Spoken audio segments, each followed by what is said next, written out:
राधे राधे। जय जय श्री राधे। श्री हरिवंश राधा वल्लभ लाल की जय हो। सभी संतों हरिभक्तों की जय हो। आज के आनंद की जय हो। जय श्री राधे। बहुत बहुत स्वागत है आपका हमारे चैनल में, जहाँ पे हम बहुत ही प्यारी प्यारी कथाओं का श्रवण कर रहे हैं।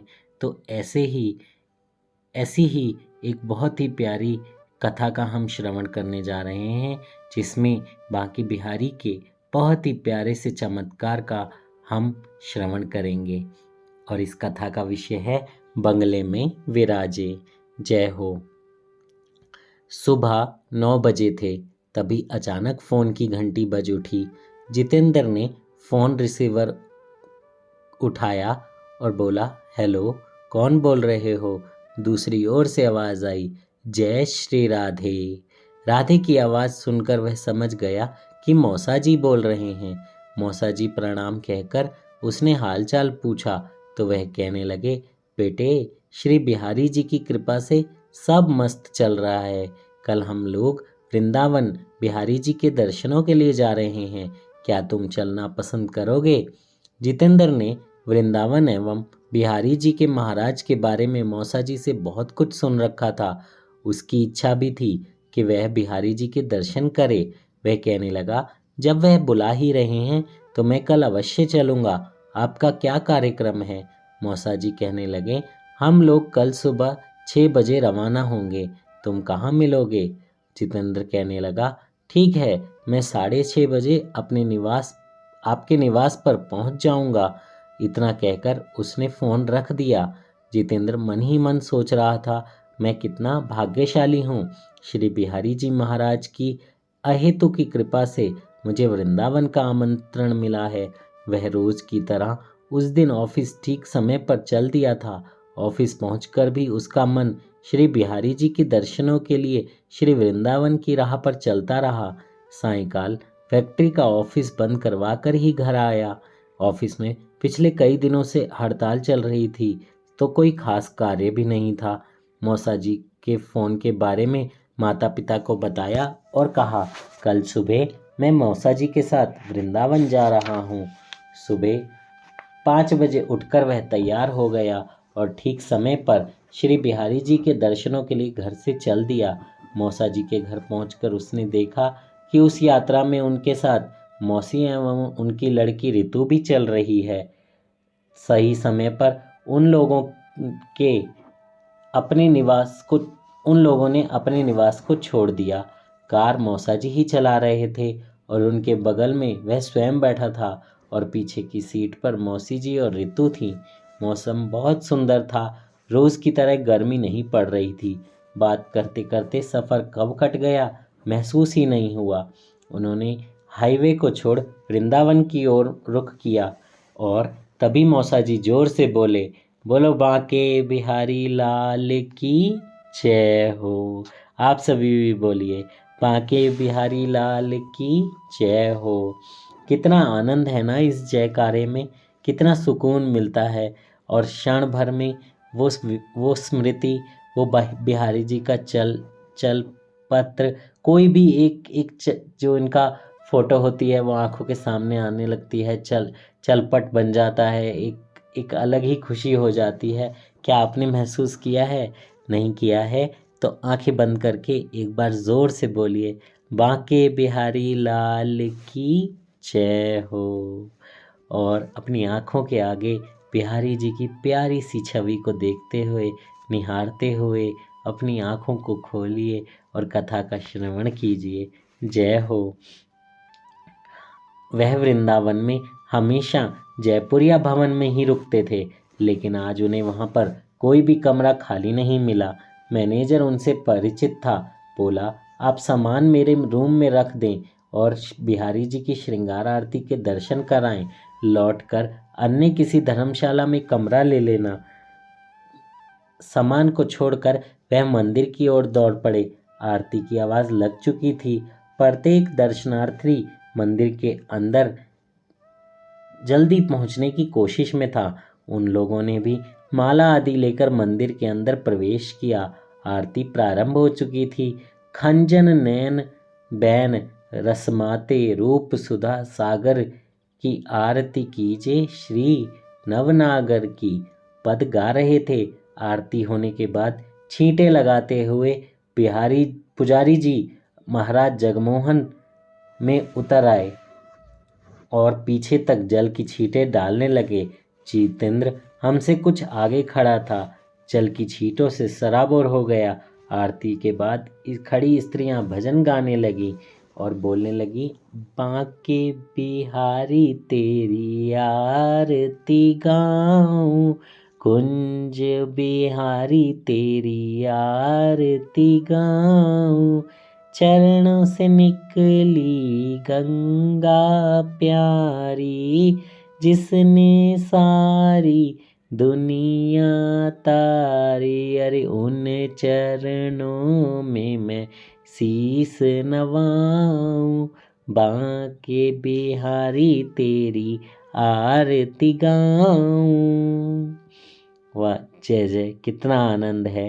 मैंने हमेशा की तरह अपने गोस्वामी मूल बिहारी जी से बिहारी जी की का भोग लगाने के लिए 11 रुपये दिए, माला भेंट करी और उन्हीं के द्वारा चढ़वाई। प्रसाद लेकर हम जयपुरिया भवन की ओर चल दिए। मैं जितेंद्र से कह रहा था कि शायद अब की बार श्री बांके बिहारी की वृंदावन मुझे रोकने की इच्छा नहीं है। मैं जयपुरिया के अलावा आज तक कहीं भी नहीं रुकता हूँ। यहाँ बहुत अच्छी व्यवस्था है, भोजन आदि भी उपलब्ध है। जैसे ही हमने जयपुरिया में प्रवेश किया, मैनेजर बोला, भाई जी 25 नंबर कमरे वालों का अचानक जाने का प्रोग्राम बन गया है, वह 5-10 मिनट में कमरा खाली कर देंगे। मौसी जी की आंखों में अश्रु छलक आए। वह कहने लगे, एक क्षण भी नहीं लगा था कि प्रभु हमें रोकेंगे। हम अभी रास्ते में यही चर्चा कर रहे थे कि बिहारी जी अब की बार रोकने नहीं वाले हैं, पर हमारे प्रभु तो बड़े दयालु हैं। कमरे में सामान व्यवस्थित कर दोपहर आरती के वक्त पुनः बिहारी जी के मंदिर आए। सायंकाल फूल बंगले में विराजमान होने की सुनकर आनंदित हो उठे। जितेंद्र ने कभी फूल बंगला नहीं देखा था। सोचने लगा, कैसे बनेगा फूलों से बंगला, क्यों बनता है फूल बंगला, कौन बनवाता है। कई प्रश्न एक साथ उसके मस्तिष्क में घूम गए तो उन्होंने अपने गोस्वामी मूल बिहारी जी से पूछ ही लिया, गोस्वामी जी, यहाँ ये बंगलों का आयोजन कराने के पीछे क्या रहस्य है। भैया या श्री बिहारी जी को उन्होंने कहा, भैया या श्री बिहारी जी को अपनी कोठी में भाव रूप ते विराजवे की भावना सो ही भक्त फूल बंगला को बनवाए करें, या श्री बिहारी जी कोई भक्त पर विशेष कृपा कर दें तो वह श्री बिहारी जी को फूल बंगला बनवाए करें। जितेंद्र भी मन ही मन संकल्प करने लगा, प्रभु इस साल आप मेरी फैक्ट्री सुचारू रूप से चलवा दें तो मैं भी आपके बंगले की सेवा करूंगा। ऐसा सोचकर जितेंद्र मौसा एवं ऋतु जयपुरिया भवन आ गए।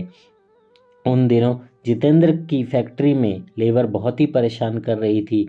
रोज रोज हड़ताल से व्यापार को बहुत नुकसान हो रहा था। स्वभावतः ही घबराया हुआ मनुष्य भगवान के सहारे में ही जाता है। दोपहर को विश्राम करने के बाद हम सायंकाल पुनः बिहारी जी के मंदिर गए दर्शन के लिए। भव्य फूल बंगले में श्री बिहारी जी विराजमान थे। दर्शनों का अद्भुत आनंद था। उस समय उसे सुबह की गोस्वामी जी की वाली बात याद आई और उसने बिहारी जी से सब कुछ कह डाला। वृंदावन से दिल्ली लौटते वक्त जितेंद्र का मन श्री बिहारी जी के चरणों में ही लगा रहा। दिल्ली पहुंचकर वह सीधे अपनी फैक्ट्री पहुंचा। द्वारपाल ने फाटक का ताला खोलकर जितेंद्र का अभिवादन किया, नमस्ते सर। लेकिन जितेंद्र ने जवाब में कहा, जय हो बिहारी जी की, जय हो बिहारी जी की। द्वारपाल जितेंद्र बाबू के अंदर हुए इस परिवर्तन से बहुत आश्चर्यचकित था और अभी वो ऑफिस पहुंचकर बैठा ही था कि फ़ोन की घंटी बजी और जितेंद्र ने रिसीवर उठाया और बोला, उधर से आवाज़ आई, नमस्ते सर, मैं बोल रहा हूँ, राघव। राघव का नाम सुनते ही जितेंद्र की तौरियां चढ़ गईं। यह वही राघव था जिसकी वजह से उसकी फैक्ट्री में हड़ताल चल रही थी। फिर भी धैर्यपूर्वक जितेंद्र ने कहा, क्या बात है राघव? कहने लगा, सर हम अपने किए पर बहुत पछतावा है। हम आपसे माफ़ी चाहते हैं। कल से हम आपके यहाँ पर हड़ताल ख़त्म करके ड्यूटी ज्वाइन कर लेंगे। और सर हमारी कोई शर्त नहीं है। आक्रामक रुख वाले राघव में इस परिवर्तन का रहस्य जितेंद्र समझ ही नहीं सका। फ़ोन का रिसीवर उसने रख दिया और स्वयं ऑफिस से बाहर आकर द्वारपाल से बोला, हड़ताल ख़त्म हो चुकी है। कल सुबह लेबर आए तो दरवाज़ा खोल देना। द्वारपाल भी इस स्थिति को समझ नहीं सका। दूसरे दिन राघव अपने अन्य साथियों के साथ फैक्ट्री में कार्य करने पहुंचा। दोपहर के 12 बज रहे थे जब जितेंद्र ऑफिस पहुंचा। उसने चैम्बर में पहुंचते ही राघव को बुलाया।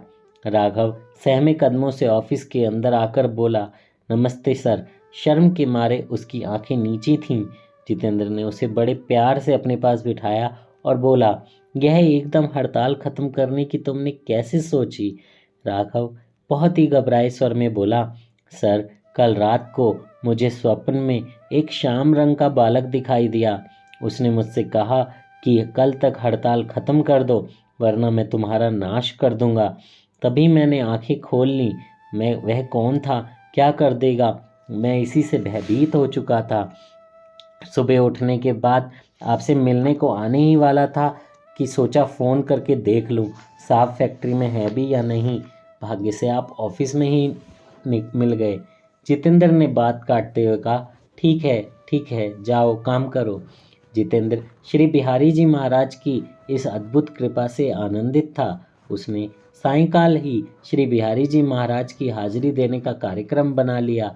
वह अपनी माँ के साथ श्रीधाम वृंदावन में आया और सीधा मूल बिहारी गोस्वामी के पास जाकर बोला, महाराज आपके आशीर्वाद और श्री बिहारी जी की कृपा से यहाँ जो हड़ताल चल रही थी वह समाप्त हो गई।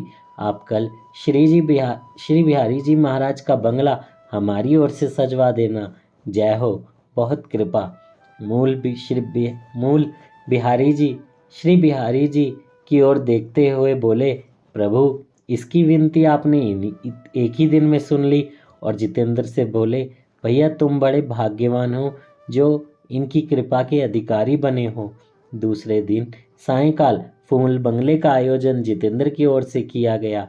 रात में वे दिल्ली लौट आए। श्री बिहारी जी न जाने कितने भक्तों पर इसी तरह अहेतु की कृपा करते हैं, किंतु सच्चे दिल से उन्हें पुकार के तो देखो। जय हो, जय हो। सच बात है, सबसे लास्ट लाइन जो है वो सबसे इम्पोर्टेंट है कि सच्चे दिल से उन्हें पुकार कर तो देखो। हम सच्चे दिल से नहीं पुकारते हैं। हम कई बार अपने मन में कुछ रखते हैं और दिल में कुछ रखते हैं। देखो उसने सिर्फ इतना ही कहा था कि मुझे श्री बिहारी जी का बंगला सजवाना है। जैसे ही काम अच्छा हो जाएगा मेरा काम ठीक हो जाएगा। उसके मन में और कोई दो बातें नहीं थी। जो लोग एक बात इधर और एक बात उधर रखते हैं उन लोगों की तो बिहारी जी भी मदद नहीं करते। लेकिन आप सच्चे मन से उनके पास जाएंगे, उनकी सेवा का भाव लेकर जाएंगे, उनके बारे में हर टाइम सोचते रहेंगे, विचारते रहेंगे, उनको याद करते रहेंगे और उनकी जयकार करते रहेंगे, तो वो आपके हर बिगड़े काम को बना देंगे। बाके बिहारी लाल ऐसे ही कृपालु हैं, बहुत कृपालु हैं। जय हो बिहारी लाल जी की। बोलो बांके बिहारी लाल की जय। जय श्री राधे। श्री हरिवंश राधा वल्लभ लाल की जय हो। जय जय श्री राधे। कथा आपको अच्छी लगी हो तो और सभी दोस्तों के साथ, फैमिली मेम्बर्स के साथ, फ्रेंड्स के साथ शेयर कीजिए। कमेंट बॉक्स में बताइएगा भी कैसी लगी कथा। जल्दी से चैनल को सब्सक्राइब भी कीजिए, शेयर भी कीजिए, बेल आइकन भी दबा दीजिए। जय श्री राधे।